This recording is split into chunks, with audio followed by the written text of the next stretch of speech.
Salut les héroïnes, contente de vous retrouver. Alors la série HPI sur TF1, qui veut dire haut potentiel intellectuel, cliché or not cliché, that is the question. Reste avec moi jusqu'au bout de la vidéo et je te dirai pourquoi je pense que ça va rester de toute façon un succès malgré tout, et je te dirai aussi quelles sont les 10 caractéristiques du haut potentiel féminin que j'ai pu observer dans cette série.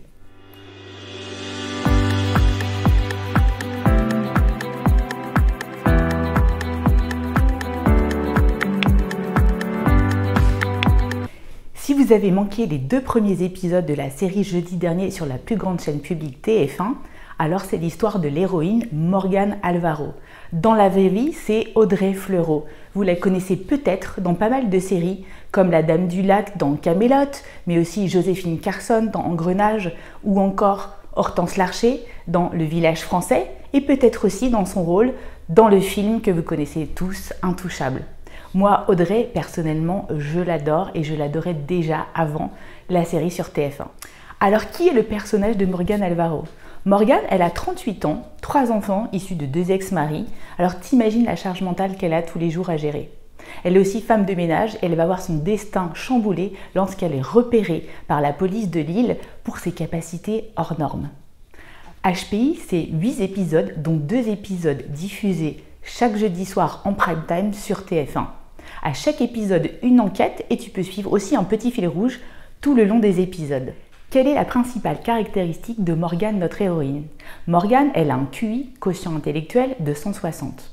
Et si on est précis sur l'échelle de Wechsler, qui est utilisée pour les tests de haut potentiel comme le WAIS, alors on sait que ça aurait dû s'appeler THPI, très haut potentiel intellectuel. En effet, de 130 à 144, tu es considéré comme haut potentiel et ça représente 2,1% de la population à peu près. De 145 à 159, tu es considéré comme très haut potentiel intellectuel. Et en fait, Fabrice Michaud, expert en THPI, nous explique que 160, en fait, c'est la limite ultime du modèle. Au-delà de ce recadrage technique, le HP, c'est bien plus qu'un quotient intellectuel. Ce sont avant tout des modes de fonctionnement caractéristiques et je t'en dis plus à ce sujet bientôt. Avant cela, j'aimerais qu'on analyse ensemble toutes les réactions que j'ai pu observer ces derniers jours par rapport à la série. En fait, la série, ça a été un vrai succès dans le sens où ça a été un record d'audience par rapport à tous les lancements de séries qui auraient été faits depuis 2010. Donc, un vrai succès pour la chaîne. Et puis, ça a été un vrai succès aussi parce que tout simplement, il y a eu du buzz. Tout le monde en a parlé sur les réseaux sociaux, HPI, non HPI, et tout le monde y a été de son commentaire parce que le sujet est tout simplement controversé, que c'est nouveau, qu'on parle d'un sujet qui concerne 2,5% de la population, donc une minorité, donc forcément, ça intrigue, ça agace, ça intéresse, ça émerveille, un peu tout ça. Alors, 4 réactions que j'ai pu observer sur cette série. La première, c'est le côté amusant. Il y a beaucoup de gens qui ont trouvé ça léger, agréable. Après une bonne journée de travail, en plus avec la morosité que parfois nous amènent toutes ces histoires de Covid, et ben ouais, c'est sympa de se poser devant la télé et de regarder quelque chose qui nous change les idées.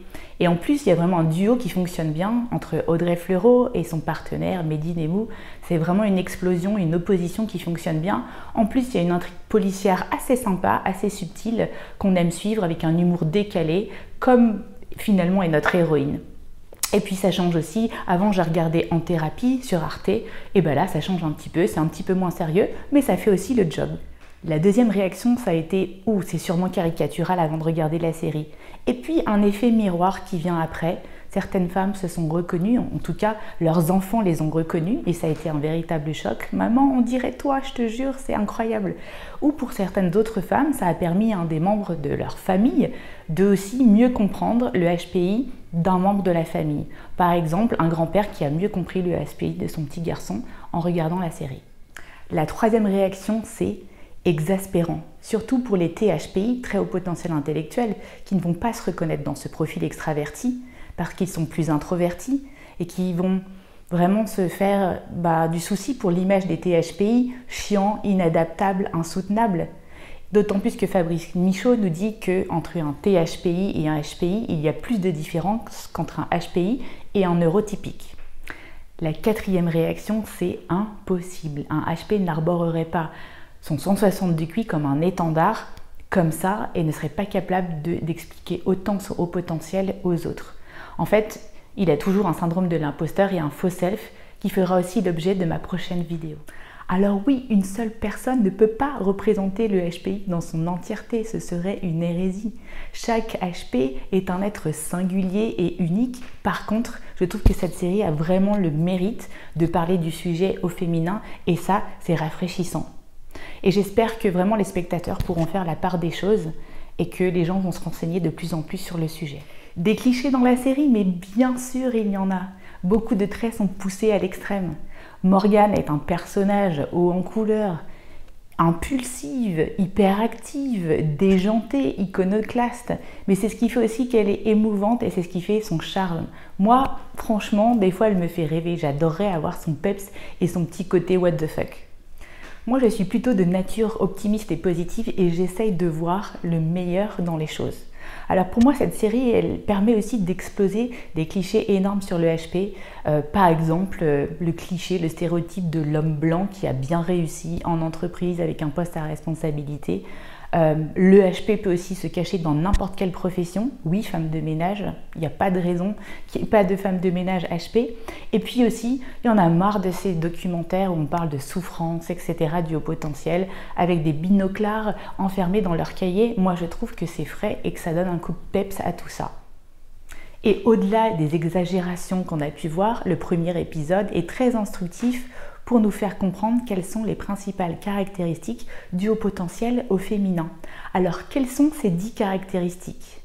La première caractéristique, c'est ce côté hors norme. Morgane n'est pas dans la norme, mais ça ne veut pas dire anormal, bien au contraire. En fait, elle est hors norme dans tout ce qu'elle véhicule. C'est cette rousse flamboyante, atypique, iconoclaste, 100% extravertie, et seulement 30% des hypersensibles sont extravertis. Elle vraiment a créé ses propres règles, ses règles à elle. Et c'est pour ça qu'elle a du mal à rester toujours dans le même travail et qu'elle se fait virer à chaque fois. C'est aussi le cas de beaucoup de multipotentiels qui, de par leur multiple curiosité, ont du mal à rester toujours dans le même travail. Et puis elle représente aussi les problèmes que la femme surdouée a par rapport à son genre dans une société encore très patriarcale, où finalement la femme surdouée n'est ni dans la norme masculine ni dans la norme féminine et c'est pour ça qu'elle a du mal à trouver sa place. La troisième caractéristique, c'est un sens aigu de la justice.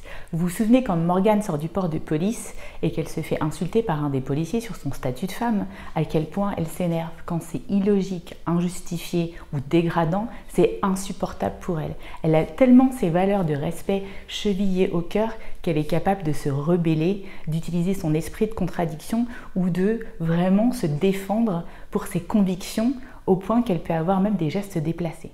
La quatrième caractéristique, comme le décrit très bien Monique de Kermadec, c'est cette intensité, cette complexité et cette urgence à agir. Combien de fois dans ma vie on m'a dit « tu es trop sensible, trop optimiste, trop ceci, trop cela ».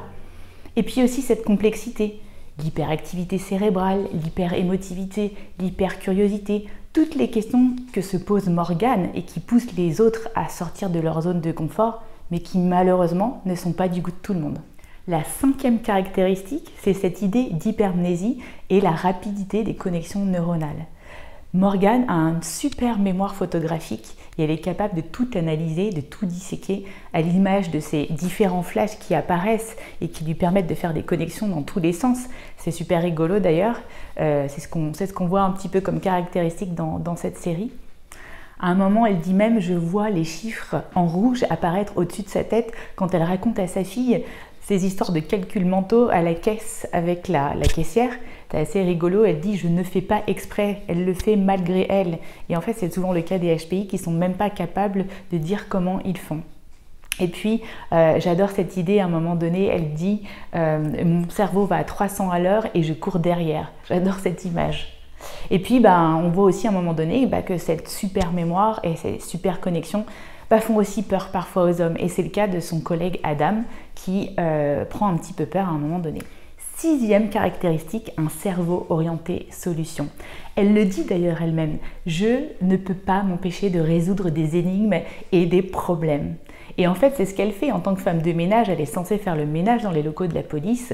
Et puis finalement, quand elle a tout sous les yeux, elle ne peut pas s'empêcher d'aller jusqu'au bout et d'aider la police malgré elle à résoudre cette énigme.